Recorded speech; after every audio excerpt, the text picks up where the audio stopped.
अस्सलामुअलैकुम, कैसे हैं आप सब? मैं उम्मीद करती हूँ आप सब खैरियत से होंगे। अच्छा जी, तो आज का व्लॉग मैं सुबह से स्टार्ट कर रही हूँ। सुबह से नहीं, दोपहर का टाइम है। तो दोपहर में अभी ना मैं वो क्या बोलते हैं, चिकन जो होता है ना, तो चिकन रोस्ट बना रही थी। दाल चावल बनाई थी और भिंडी का भुजिया था सुबह नाश्ते में जो बनाई थी। तो मैं ना चिकन मंगा करके मैरिनेट करके रख दी थी थोड़ी देर के लिए, उसको रेस्ट करने के लिए। उसके बाद अभी कुछ देर में बच्चे लोग खाना खाएँगे, तो इसलिए ना मैं यहाँ पर चिकन रोस्ट बना रही हूँ। तो मतलब मेरे कहने का मतलब ये था आज कि रमज़ान, अल्हम्दुलिल्लाह रमज़ान आने वाला है। मतलब बहुत कम टाइम बचा है, अब तो बस गिनती के दिन बच गए हैं रमज़ान आने के लिए। और बहुत एक्साइटेड है, बहुत खुश है अल्हम्दुलिल्लाह। अल्लाहुम्मा बलिगना रमज़ान। तो बस रमज़ान आने ही वाला है और रमज़ान में हर हर कोई, हर शख्स मतलब बहुत एक्साइटेड रहता है। तो और होना भी चाहिए, रमज़ान खुशी का महीना है, रमज़ान में खुश रहना चाहिए। तो मतलब रमज़ान में कुछ गोल्स होना चाहिए कि रमज़ान में हमें क्या क्या करना है। हमें एक लिस्ट बना लेना चाहिए। मतलब रमज़ान बहुत बाबरकत महीना है, बहुत मतलब हज़ारों महीनों से वो अफ़ज़ल है। मतलब कोई भी महीना इतना अफ़ज़ल नहीं है जितना रमज़ान है। और रमज़ान में अगर आप एक महीना खूब अच्छे से इबादत करेंगे, एक महीना रमज़ान में खूब अच्छी तरह से इबादत करेंगे, तैयारी करेंगे, तो आपको आपकी ना 11 महीना की तैयारी हो जाएगी। तो रमज़ान में कोशिश करें कि खूब अच्छे से तैयारी करें। आप मतलब लिस्ट बना लें कि रमज़ान में आपको क्या क्या करना है। खैर हम हर कोई का तो हर किसी का यही हाल रहता है हम सबका कि हम लोग बहुत जोश और ख़रोश के साथ ना रमज़ान में एंटर करते हैं कि हम तहज्जुद भी पढ़ लेंगे। 5 वक्त की नमाज़ तो अल्हम्दुलिल्लाह से हर कोई पढ़ता है। तो नमाज़ भी पढ़ लेंगे, तहज्जुद भी पढ़ लेंगे, जो नफिल नमाज़ें हैं वो भी पढ़ लेंगे, इतना इतना कुरान भी पढ़ लेंगे। तो इस तरह से रहता है। और फिर धीरे धीरे क्या होता है ना कि हम डाउन होते चले जाते हैं और फिर हम आ जाते हैं कि हाँ बस रोज़ा रखते हैं, वो भी सो करके ही रोज़ा गुजारते हैं। सो करके नहीं गुजारना है रोज़ा को। और नमाज का क्या है, 5 वक्त नमाज जैसे तैसे करके पढ़ लेते हैं। तो रमज़ान की जो तैयारी है ना, ये बहुत पहले से करनी चाहिए। हमारे जो सहाबा थे ना, हमारे रसूल अल्लाह थे, वो लोग रमज़ान की तैयारी 6 महीना पहले, 6 माह पहले ही से तैयारी करते थे और होना भी चाहिए। रमज़ान का असल मकसद क्या है? रमज़ान का मकसद ये है कि इबादत करना है हमें। मतलब क्या करना है, क्या करना चाहिए, क्या नहीं करना चाहिए, तक़वा इख्तियार करना चाहिए। हमें रमज़ान की तैयारी करनी चाहिए कि रमज़ान को हम किस तरह से बिताएंगे, रमज़ान हमारा कैसा होना चाहिए। ऐसा नहीं है कि हम रात भर जग रहे हैं, मोबाइल देख रहे हैं, खा रहे हैं, पी रहे हैं, मतलब बात कर रहे हैं, या होता है कि इबादत भी कर लेते हैं। तो और रात भर और पूरा आधा दिन हम सो करके गुजार रहे हैं। तो रमज़ान में सो करके गुजारना बिल्कुल भी नहीं है। रमज़ान में क्या है ना, आप टाइम से सो जाइए, 12 बजे 1 बजे। अक्सर सबका लेट हो जाता है। तरावी है, नमाज है, इशा की नमाज़ वगैरह पढ़ के कुरान शरीफ घर के बच्चों मतलब खाना वाना खाने के बाद आप आराम करें। आराम करने के बाद आप तहज्जुद में थोड़ा पहले उठ जाएँ। सहरी में सहरी में थोड़ा पहले उठ जाएँ, तहज्जुद पढ़ लें, थोड़ा कुरान शरीफ पढ़ लें, किसी चीज़ की इबादत कर लें, कुछ नफिल पढ़ लें। उसके बाद फिर सहरी वगैरह जो बनाते हैं हम वो बनाएं। रमज़ान में क्या होता है ना, मतलब रमज़ान का नाम सुनते ही, रोज़ा का नाम सुनते ही हमारे माइंड में क्या आता है ना, समोसे, पकोड़े, रोल्स, ये वो जो बनाते हैं, रुअफ़ज़ा। तब ठीक है, खाना चाहिए, अल्लाह ने खाना से मना नहीं किया, लेकिन इसकी वजह से क्या होता है ना, बहुत बर्डन हो जाता है। औरतों पर ख़ासकर बहुत बर्डन हो जाता है। मर्दों की फ़रमाइश बहुत ज़्यादा होती है, तो औरत बेचारी सहरी और इफ़्तार बनाने में ही उनका बहुत सारा वक्त निकल जाता है। और आप सबको तो पता ही होगा कि इफ़्तार का जो वक्त होता है, जो कबूलियत की वक्त होती है, उस टाइम दुआ बहुत ज़्यादा कबूल होती है। अल्लाह ताला ने इफ़्तार के टाइम की दुआ कभी रद्द नहीं की किसी की।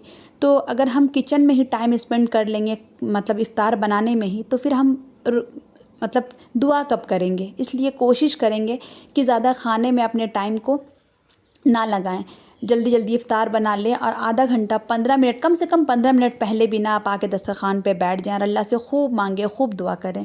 ठीक है, खाना अच्छी चीज़ है, लेकिन इसका मतलब ये नहीं है कि हम अपना ज़्यादातर वक्त ना खाने में लगा दें। नहीं, हमें कुरान शरीफ पढ़नी है, कुरान शरीफ की तिलावत करनी है, नमाज़ पढ़ना है। क्या है ना, अगर आप रमज़ान में कोई भी नफिल नमाज़ पढ़ेंगे, जैसे चास का नमाज़ हो गया, तहज्जुद की नमाज़ हो गई, अव्वाबीन हो गया, इशराक हो गया, ये सब नमाज़ अगर हम पढ़ेंगे रमज़ान में ना, ऐसे तो मतलब गैर रमज़ान में भी पढ़ना चाहिए, लेकिन रमज़ान में अगर हम पढ़ेंगे ना, तो हमें नफिल नमाज, अगर हम कोई भी नफिल अदा करेंगे तो हमें फ़र्ज़ का सवाब मिलेगा, कोई भी। और हम जो भी मतलब जो भी इबादत करेंगे ना, वो मतलब बहुत ज़्यादा उसका सवाब मिलेगा। ऐसे हम करेंगे, हम एक बार सुबहान अल्लाह पढ़ेंगे तो हमें एक ही बार उसका सवाब मिलेगा, लेकिन रमज़ान में अगर हम एक बार सुबहान अल्लाह पढ़ेंगे तो हमें 70 बार सुबहान अल्लाह पढ़ने के सवाब मिलेंगे, और नफिल का सवाब फ़र्ज़ के साथ मिलता है। तो इसलिए कोशिश करना चाहिए ना कि रमज़ान में मतलब खूब इबादत करें, इतना मतलब जितना आपका बॉडी अलाउ करे। खूब इबादत करने का मतलब ये नहीं है कि आप चलते फिरते भी इबादत कर सकते हैं, काम करते हुए भी इबादत कर सकते हैं, अल्लाह का ज़िक्र करते रहें, सुबहान अल्लाह अल्हम्दुलिल्लाह पढ़ते रहें, इस्तग़फ़ार पढ़ते रहें, कलमा पढ़ते रहें, तो ये सब भी इबादत में गिनती है। तो रमज़ान में कोशिश करें कि ज़्यादा मतलब अपना वक्त को संभाल के रखें, ये नहीं कि वक्त कहीं भी ज़ाया कर रहे हैं, बाज़ार में ज़ाया कर रहे हैं या किचन में ज़ाया कर रहे हैं। जल्दी जल्दी खाना बना ले, समेट खाना बनाना अच्छी बात है, औरतें हैं उसमें भी अल्लाह ताला अज़र देता है, लेकिन ये चीज़ पे ना ज़्यादा फोकस नहीं देना। फोकस किस चीज़ पे देना है? इबादत पे। हमें ज़्यादा से ज़्यादा इबादत करनी चाहिए। तो बस यही सब कहना था। और रमज़ान की तैयारी इसी तरह से करेंगे। हमें रमज़ान में क्या क्या करना है, जो भी साफ़ सफ़ाई मतलब साफ़ सफ़ाई वगैरह जो होता है, या फिर जो पकाने का, खाने का, ये सब चीज़ का तो हर कोई बताता है यार, बताते हैं कि ये तैयारी कर लें, आपका टाइम सेफ रहेगा, ये कर लें, वो कर लें। और लेकिन जो असल तैयारी है ना, वो यही है कि रमज़ान में हम इबादत किस तरह से करें, हमें रमज़ान में क्या क्या करना चाहिए बस। तो ये नेक्स्ट डे का क्लिप था। मैं और आपी ना मार्केट जा रहे थे, आज संडे था, तो मैं आपी के घर गई थी, बच्चों का छुट्टी था, तो बच्चों को कॉपी किताब ले करके गई थी। उन लोग वहाँ पे पढ़ रहे थे, क्योंकि एग्ज़ाम है ना, तो उन लोग रिवीज़न कर रहे हैं, तो लोग वहाँ पे पढ़ रहे थे। उसके बाद खाना वाना खाने के बाद ना मैं और आपी ना मार्केट निकल गए थे, क्योंकि हब्बी जी रात में आते हैं तो उनके साथ मार्केट ज़्यादा जा नहीं पाते हैं, क्योंकि यहाँ मार्केट ना बहुत जल्दी बंद हो जाता है। तो मैं और आपी सोचे ना कि जो भी सामान लेना, कुछ भी लेना, अभी तो ग्रॉसरी शॉपिंग नहीं हुई है, राशन वगैरह का, बाकी जो भी चीज़ लेना है ना तो वो चीज़ ले लेते हैं, क्योंकि ना रमज़ान से पहले ही ना निपटा देते हैं। रोज़ा रख के रमज़ान में मतलब एक तो रमज़ान में मन नहीं करता बिल्कुल भी जाने का, और गर्मी का वक्त है तो आप रमज़ान में रोज़ा रख के मार्केट जा ही नहीं सकते। तो बस ऐसी कुछ ज़रूरी सामान लेना था आपी को, उसके लिए गए। और मुझे ना टेलर को कपड़ा देना था, मेरा बहुत मन कर रहा है ना कि इस बार मैं ऑफ वाइट कलर का ना कि ड्रेस सिलवाऊँ, तो उसके लिए ना कपड़ा लेना पड़ेगा। तो जहाँ से कपड़ा लेते हैं ना बहुत अच्छा मिलता है वहाँ पे, मतलब इसी टाइप का पूरा शॉप है यहाँ पे, बस इसी तरह का कपड़ा मिलता है। तो ना मैं और आपी आए थे, तो कुछ ऑफ वाइट में कुछ अच्छा लगेगा ना, ऑफ वाइट तो ले लेंगे। तो बस यहाँ पे आए, हम लोग कपड़ा देख रहे थे और मैं ले ली। मैं सोची ना, क्योंकि टेलर भैया क्या करते हैं ना, जल्दी ना कपड़ा मतलब रमज़ान में दो ना तो लेते ही नहीं हैं, तो इसलिए ना पहले ले करके देना पड़ता है। वो एकदम बिल्कुल नहीं सिलते हैं, उनको बहुत ज़्यादा बोलना पड़ता है कि सिल दीजिए करके। तो इसीलिए हम लोग आ गए थे, और मैं कपड़ा भी ले ली थी, और जो सामान आप ही को लेना था आप ही वो ले ली।